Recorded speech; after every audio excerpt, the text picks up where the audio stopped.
about here today is, what if Jesus came back? You know, that's what Paul's talking about. That's what the Gospels talk about. Luke, what if Jesus came back tonight? Are you ready? And, Lord, you have some stuff you got to get done. I talked to somebody earlier, they go like, I got to clean my house, you know. I said, I don't think they'll really come to your house, you know, but he might, you know. What would you do? And what is God calling us to do? You know, I hear this a lot. In fact, I just heard from my son this week. My oldest son, we were talking about God, we were talking about church and everything, and he was saying, you know, Dad, I am spiritual, but not... Yeah, do you ever hear that?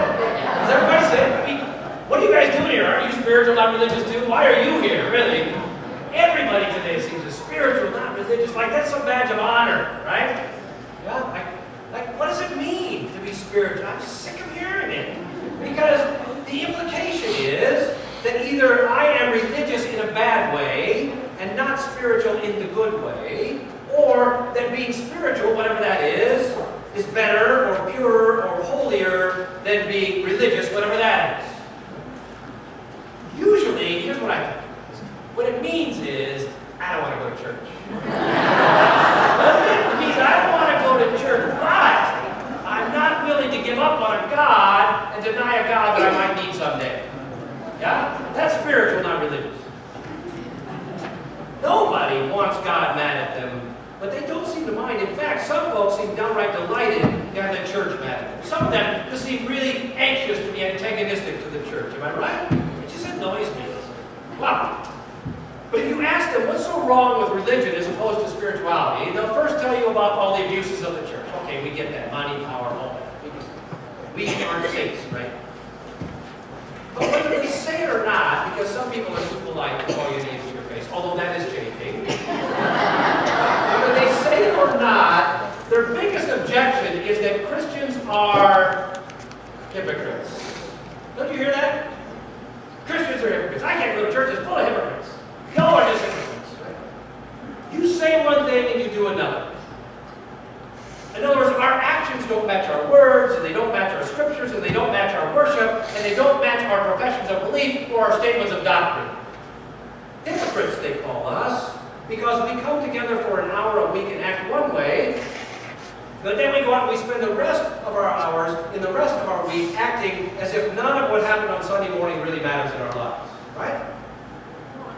Or at least as though it didn't matter as much as all the other stuff we like to do, and all the other stuff we like to see, and everything else we like to do. Hypocrite. I hate it. I hate to be called it. It really bothers me. It's one of the names I least like to be called that I try my darndest to avoid. And the irony is, probably the truth is, here I am. Probably the truth is, I am. But maybe that's why it bothers me so much. You know? You guys, you're here for an hour. I'm here 4 hours on a Sunday. You think I will get it, right? But I leave and I do the same stuff everybody else is doing. I cover the same stuff. I think about the same, you know, maybe I am it. Well, it's one thing to get called by a hypocrite by your friends or your acquaintances or your grown children. It's another thing to be called a hypocrite by God. And that's what happened. I say, hard work was the church today. This is God speaking through the prophet Isaiah in the 8th century. Right? This is God speaking through the prophet Isaiah. Hear the word of the Lord. What to me is the multitude of your sacrifices, says the Lord. I have had enough of burnt offerings of rams and the fat of fed beasts. I do not delight in the blood of bulls or of lambs or of goats. When you come to appear before me, who asked this from your hand? Trample my courts no more. Bringing offerings is futile. Incense is an abomination to me. New moon and Sabbath and calling of convocation. I cannot endure solemn assemblies with iniquity. Your new moons and your appointed festivals, my soul hates. They have become a burden to me. I am weary of bearing them. That's God. Now, since we think that this is a living word, right, not just for the 8th century BCE, we think that this word has meaning for us today, and since we don't sacrifice bulls anymore, it's easy for us just to deny that this has anything to do with us. But let me ask you, what if God were yelling at us today? Perhaps God would say this: Catholics, Episcopalians, what do I care about how you dress or what kind of music you sing? I absolutely hate your candles and your crosses. I can't stand your alms and your stoles and your collars, and you make me sick with all your bowing and processing in and out. What does it matter whether or not you say hallelujah during Lent or ever? God, it all disgusts me. I am so tired of your phony sacraments, baptism and communion. Who cares? Why? Why? Because when you lift your hands to pray, they are covered in the blood of the people you kill, and the lives you ruin, and the characters that you assassinate. You preach justice, but you live in luxury, and you stink of greed. Your churches are full of hypocrites. That's what God, I think, would say to us. Now, those are hard words to hear, aren't they? Nobody wants to get yelled at by God. I think we're happier when we feel like we're being ignored by God than when we're getting yelled at by God. Of all the people I would not want to be yelled at by, if I made a list of all those people, it would go like this: Jill, God, the bishop, everybody else. But it's true, God is yelling at us this morning. And we can ignore it and go on our way, or maybe we'll be like, God was sure yelling at you. You know, the person next to you, not you. But I can't lie to you about this. God takes this seriously. And if we're going to take our own spirituality and our own religious stuff seriously, we can't ignore it. We need to hear it, and we need to engage with it. It's important. I can't let us off the hook here. God says some other interesting things. There's this great part he says. God says, come now. Let us argue it out, says the Lord. Come now. Let us argue it out. An invitation from the creator of the universe to be in relationship so that you can be in conversation, even argumentation with God. God invites you. Come. Let's argue it out. Now look, you're not going to get that kind of a deal from crystals and pyramids and space music. Spiritual people.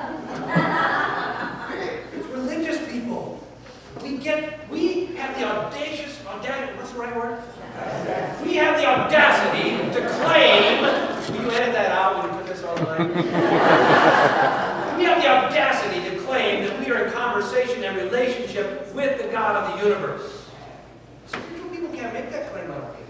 Religious people can. What God is saying to us, what God is saying to you, is you got a minute? God's saying, you got a minute? Let me talk to you just a little bit. Now, what would you say if God said that to you? Got a minute?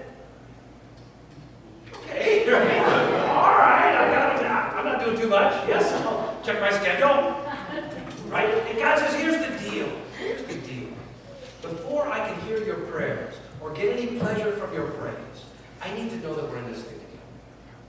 And it's not about being religious or spiritual or any of that. It's about justice. It's about mercy. It's about being in love with the world.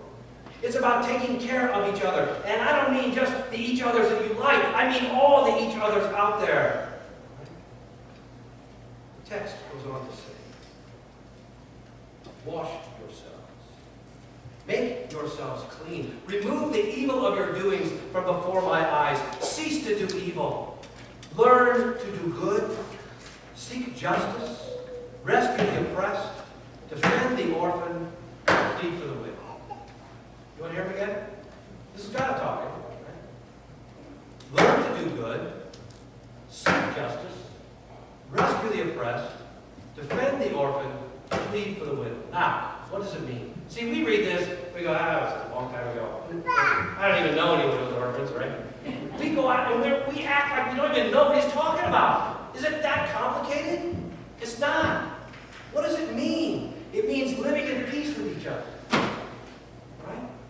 It means sharing from our abundance, which means first we have to recognize that we live in abundance and let go of our fear and our greed. It means fighting for those who are powerless. It means visiting the sick and those in prison. It means caring enough about the things that God cares about to actually leave the church and take God with you out into a world that cries out for God.